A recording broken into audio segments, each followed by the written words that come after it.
Good morning साथियों, स्वागत है आप सभी साथियों का एक्समार्ट स्टडी हमारे यूट्यूब चैनल पर। साथियों आज है 27 सितंबर 2022 और 27 सितंबर के सारे वेस्ट करंट अफेयर्स को हम लोग इस वीडियो में देखने वाले हैं। तो पूरा वीडियो को, सारे क्वेश्चंस को शुरू से लेकर अंत तक देखना है, एक भी क्वेश्चन को स्किप नहीं करना है। इस वीडियो में जितने भी क्वेश्चन हैं सारे के सारे सिलेक्टेड क्वेश्चन हैं साथियों। और ये जो डेली का करंट अफेयर्स का सीरीज है ये आपका डेली सवेरे 5:30 बजे अपलोड हो जाता है। तो इसको सवेरे 5:30 बजे आप सो के उठने से पहले सबसे पहले इस वीडियो को देख लिया करिए, सारा दिन का टेंशन आपका खत्म हो जाएगा। ठीक है, तो चलिए शुरू करते हैं, डायरेक्टली देखते हैं क्वेश्चंस को। तो वीडियो को सभी साथी लाइक अपना एक कर देना साथियों, शेयर कर देना, और नए साथी अगर कोई भी वीडियो को देख रहे हैं तो चैनल सब्सक्राइब कर लीजिएगा। तो पहला क्वेश्चन आपके स्क्रीन पर है, हाल ही में भारतीय ओलंपिक संघ, ठीक है, हाल ही में भारतीय ओलंपिक संघ के संविधान में संशोधन और निर्वाचक मंडल तैयार करने के लिए सर्वोच्च न्यायालय के द्वारा किसे नियुक्त किया गया है। पहला क्वेश्चन स्क्रीन पर है साथियों, देखिएगा इस क्वेश्चन का सही उत्तर क्या हो जाएगा। तो साथियों याद रखिएगा L Nageswara Rao, option number C इस क्वेश्चन के लिए करेक्ट हो जाएगा, एल नागेश्वर राव। आइए इस क्वेश्चन के बारे में जानते हैं विस्तार से। तो उच्चतम न्यायालय ने भारतीय ओलंपिक संघ के संविधान में संशोधन और इलेक्टोरल कॉलेज तैयार करने के लिए सर्वोच्च न्यायालय के पूर्व न्यायाधीश न्यायमूर्ति एल नागेश्वर राव को नियुक्त किया है, ये आपको याद रखना है। आइए कुछ और बातें जान लेते हैं। तो साथियों अंतर्राष्ट्रीय ओलंपिक समिति ने, अंतर्राष्ट्रीय ओलंपिक समिति, ठीक है, 8 सितंबर 2022 को भारतीय ओलंपिक संघ को अपने शासन के मुद्दों को हल करने और दिसंबर तक चुनाव कराने की अंतिम चेतावनी जारी की है, जिसमें विफल रहने पर अंतर्राष्ट्रीय ओलंपिक समिति भारत पर प्रतिबंध लगा देगा, याद रखना, ठीक है। जिसमें अगर विफल हो गया तो अंतर्राष्ट्रीय ओलंपिक समिति जो है वो भारत पर प्रतिबंध लगा देगा साथियों। आगे बढ़ते हैं, अगली क्वेश्चन की ओर देखते हैं। तो रक्षा मंत्रालय ने हाल ही में सतह से सतह पर मार करने वाली अतिरिक्त ब्रह्मोस मिसाइलों के अधिग्रहण के लिए किस एरोस्पेस कंपनी के साथ एक अनुबंध पर हस्ताक्षर किया है। बहुत ही इंपॉर्टेंट क्वेश्चन है, देखिएगा। रक्षा मंत्रालय ने हाल ही में सतह से सतह पर मार करने वाली अतिरिक्त ब्रह्मोस मिसाइलों के अधिग्रहण के लिए किस एरोस्पेस कंपनी के साथ एक अनुबंध पर हस्ताक्षर किया है। साथियों देखिएगा इस क्वेश्चन का करेक्ट आंसर हो जाएगा ब्रह्मोस एरोस्पेस प्राइवेट लिमिटेड, यानी ऑप्शन नंबर ए इस क्वेश्चन के लिए आपका करेक्ट हो जाएगा। आगे बढ़ते हैं, तो इस क्वेश्चन के बारे में कुछ इंपॉर्टेंट बातें देख लेते हैं। तो देखिएगा रक्षा मंत्रालय ने BrahMos aerospace private limited BAPL के साथ सतह से सतह पर मार करने वाली अतिरिक्त ब्रह्मोस मिसाइलों के अधिग्रहण के लिए एक अनुबंध पर हस्ताक्षर किया है। इन मिसाइलों को बाई इंडियन श्रेणी के तहत 1700 करोड़ रुपए की कुल अनुमानित लागत पर खरीदा जाएगा। देखिएगा BrahMos aerospace private limited Bharat के DRDO और रूस के NPO मशीनों स्टोरियनों के बीच एक संयुक्त उद्यम है साथियों, ये भी आप लोग याद रखना, ठीक है। आगे देखते हैं अगली क्वेश्चन साथियों, ये रही आपकी स्क्रीन पर। हाल ही में यूनिफाइड पेमेंट्स इंटरफेस, यानी UPI का फुल फॉर्म है ये, UPI पेमेंट जो करते हैं ना फ़ोन पे, गूगल पे वगैरह से, तो ये UPI का फुल फॉर्म है यूनिफाइड पेमेंट्स इंटरफेस। तो देखिएगा हाल ही में यूनिफाइड पेमेंट या पेमेंट्स इंटरफेस या UPI के माध्यम से सीमा पार लेन देन को सक्षम करने के लिए किस कंपनी ने NPCI यानी नेशनल पेमेंट्स कॉरपोरेशन, देखो national payments corporation of India limited, ठीक है, के साथ भागीदारी की है। फिर से एक बार पढ़ देते हैं। हाल ही में यूनिफाइड पेमेंट्स इंटरफेस के माध्यम से सीमा पार लेन देन को सक्षम करने के लिए किस कंपनी ने NPCI इंटरनेशनल पेमेंट्स लिमिटेड के साथ साझेदारी की है। तो इस क्वेश्चन का राइट आंसर हो जाएगा आपका टेरापे ने, टेरापे करेक्ट आएगा, ऑप्शन नंबर बी। देखिएगा कुछ इंपॉर्टेंट बातें। तो यूके स्थित, देखिएगा यूके स्थित टेरापे ने यूनिफाइड पेमेंट्स इंटरफेस UPI के माध्यम से सीमा पार लेन देन को सक्षम करने के लिए NPCI यानी इंटरनेशनल पेमेंट्स लिमिटेड के साथ भागीदारी की है। देखिए इसके साथ सक्रिय UPI ID वाले भारतीय ग्राहक वैश्विक स्तर पर टेरापे द्वारा सक्षम QR स्थानों पर लेन देन करने में सक्षम होंगे। देखिए इंटरनेशनल पेमेंट्स लिमिटेड भारतीय राष्ट्रीय भुगतान निगम की अंतर्राष्ट्रीय शाखा है, यह भी आपको याद रखना है। आगे देखते हैं अगली क्वेश्चन। हाल ही में भारतीय रिजर्व बैंक ने अपर्याप्त पूंजी और लाभ की संभावनाओं का हवाला देते हुए किस बैंक का लाइसेंस रद्द कर दिया है। इंपॉर्टेंट क्वेश्चन है, देखिएगा। साथियों देखिएगा, इस क्वेश्चन का सही उत्तर हो जाएगा Lakshmi cooperative bank limited. Option number A सही उत्तर हो जाएगा। आइए विस्तार में जान लेते हैं। तो भारतीय रिजर्व बैंक ने 22 सितंबर 2022 को अपर्याप्त पूंजी और कमाई की संभावनाओं का हवाला देते हुए महाराष्ट्र के लक्ष्मी कोऑपरेटिव बैंक लिमिटेड का लाइसेंस रद्द कर दिया है। ठीक है, इसके बाद जमाकर्ता 5 लाख रुपये की अधिकतम मौद्रिक सीमा तक जमा बीमा दावा राशि प्राप्त करने के हकदार होंगे। 10 अगस्त 2022 को आरबीआई ने पुणे स्थित रूपी सहकारी बैंक लिमिटेड का लाइसेंस भी रद्द कर दिया था, ये आप लोगों को पता होगा। ठीक है, हाल ही में उपराष्ट्रपति जगदीप धनखड़ ने किस शहर में लोक मंथन कार्यक्रम के तीसरे संस्करण का उद्घाटन किया?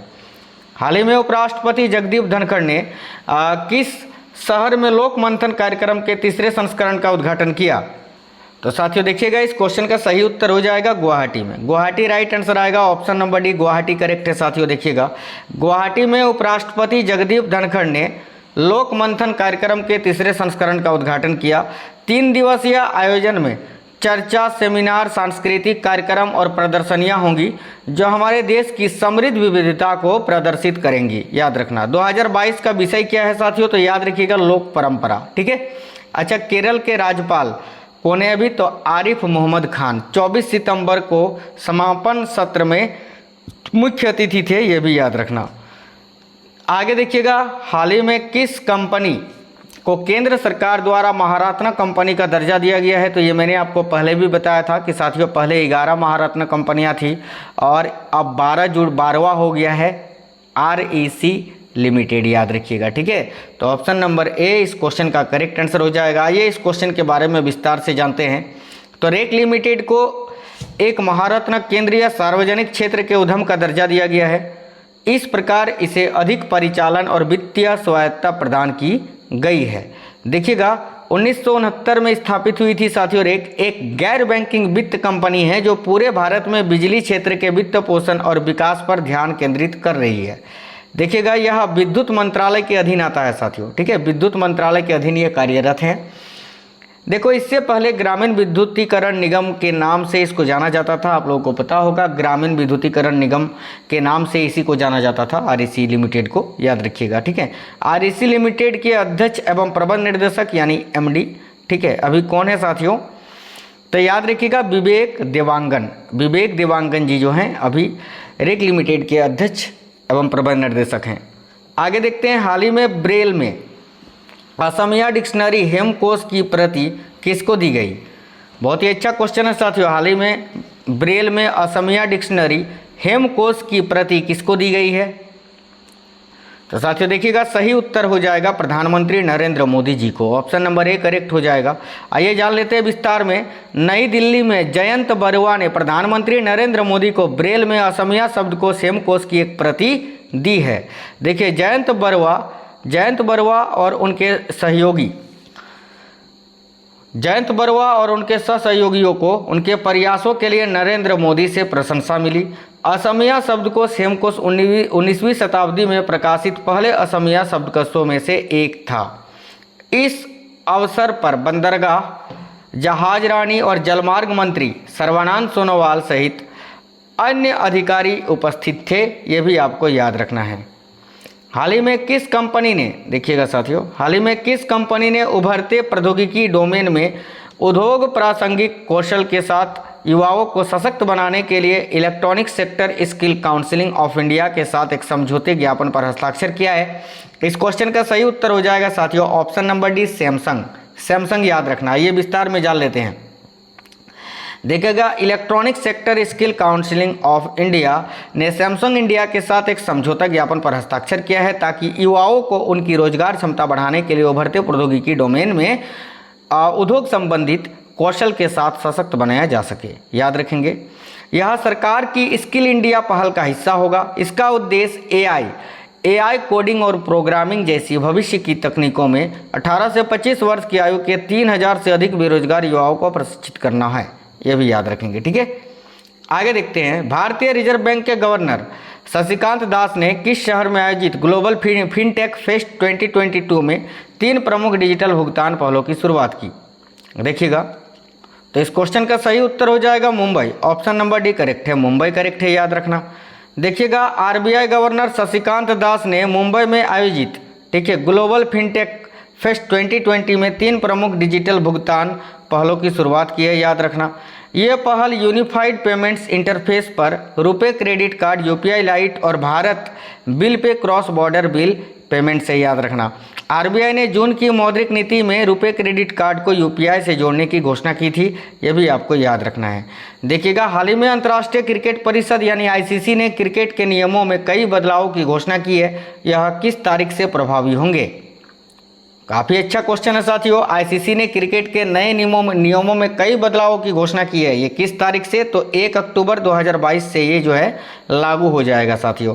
देखिएगा कौन कौन से नियम हैं, मैं वो भी बताऊंगा, कुछ देख लेते हैं। अंतर्राष्ट्रीय क्रिकेट परिषद यानी आईसीसी ने क्रिकेट के नियमों में कई बदलावों की घोषणा की है।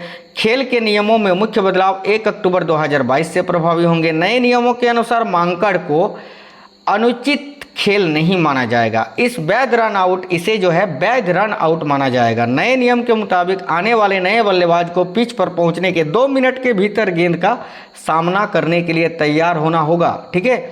अगर कोई बल्लेबाज आउट हो जाता है तो आने वाले नए बल्लेबाज को स्ट्राइक लेनी होगी तुरंत ही 2 मिनट के अंदर। देखिए किस राज्य के कारागार विभाग ने मोबाइल अटेंडेंस एप्लीकेशन को लॉन्च किया है? अच्छा क्वेश्चन है साथियों। तो देखिएगा सही उत्तर हो जाएगा नागालैंड। आइए कुछ बातें जान लेते हैं। तो देखिएगा नागालैंड कारागार विभाग ने कोहिमा के जिला जेल में कर्मचारियों की उपस्थिति की निगरानी के लिए जेल कर्मचारियों की उपस्थिति आवेदन की शुरुआत की। आवेदन आधिकारिक तौर पर जेलों, छपाई और स्टेशनरी के सलाहकार एवं हेंग द्वारा लॉन्च किया गया था। ये नागालैंड से संबंधित कुछ बातें जान लेते हैं। देखो राजधानी अगर बात करें नागालैंड राज्य की तो कोहिमा। नागालैंड की स्थापना 30 नवंबर 1963 को हुई थी। लोकसभा के लिए 1 सीटें आरक्षित है, राज्यसभा के लिए 1 सीटें, विधानसभा के लिए 60 है ना। और साथियों उच्च न्यायालय की अगर बात करें तो नागालैंड का जो उच्च न्यायालय है गुवाहाटी उच्च न्यायालय, जो कि कोहिमा खंड का पीठ है, याद रखना, ठीक है। प्रमुख लोक नृत्य नागालैंड का कौन कौन सा है साथियों? तो लीम, खेवा और चोंग, याद रखेंगे। आगे देख लेते हैं। हाल ही में भारत और किस देश के तटरक्षकों ने समुद्री संबंधों के लिए संयुक्त प्रशिक्षण अभ्यास किया है? तो साथियों देखिएगा इस क्वेश्चन का सही उत्तर हो जाएगा अमेरिका। आइए कुछ बातें जान लेते हैं। और भारत और संयुक्त राज्य अमेरिका के तटरक्षक बल ने चेन्नई तट पर मेगमा संयुक्त अभ्यास का आयोजन किया। यूएससीजी जहाज और भारतीय तटरक्षक बल ने खोज और बचाव कार्यों पर सर्वोत्तम प्रथाओं का आदान प्रदान किया, यह भी याद रखना। आइए देखते हैं हाल ही में देश भर में अंत्योदय दिवस कब मनाया गया? कुछ डायरेक्ट क्वेश्चन आंसर हम लोग देख लेते हैं। हाल ही में देश भर में अंत्योदय दिवस कब मनाया गया साथियों? तो देखिएगा करेक्ट आंसर क्या होगा। तो साथियों इस क्वेश्चन का आंसर होगा 25 सितंबर को। थोड़ा टाइपिंग मिस्टेक है, 25 सितंबर करेक्ट आंसर होगा, याद रखना, ठीक है। चलिए आगे देखते हैं। हाल ही में नासा के देखो परसेवेरेंस रोवर ने किस ग्रह की सतह पर कार्बनिक पदार्थ की खोज की है? तो मंगल ग्रह पर, याद रखिएगा मंगल करेक्ट आंसर हो जाएगा साथियों, ऑप्शन नंबर ए। आगे हाल ही में कौन से राज्य सरकार मातृभूमि योजना पोर्टल लॉन्च करेगी? तो साथियों देखिएगा सही उत्तर आपका क्या हो जाएगा इस क्वेश्चन के लिए? तो उत्तर प्रदेश आपका सही हो जाएगा, जो मातृभूमि योजना पोर्टल को लॉन्च करेगी। हाल ही में किस देश में गेहूं, जौ, मक्का, बाजरा, जय समेत 19 अन्य अनाज निर्यात पर प्रतिबंध लगा है? देखिएगा तो बेलारूस पर, याद रखना बेलारूस करेक्ट आंसर हो जाएगा। आगे देखते हैं। हाल ही में T20 क्रिकेट में सबसे ज़्यादा 6 लगाने वाले भारतीय बल्लेबाज कौन बने हैं साथियों? तो याद रखिएगा अपना hitman Rohit Sharma, option number C correct हो जाएगा। हाल ही में किस बैंक के MD एंड CEO ने हैदराबाद के हैकिंग लैब होगा यहाँ लैब का उद्घाटन किया? तो देखिएगा इस क्वेश्चन का right answer union bank of India, option number A correct हो जाएगा।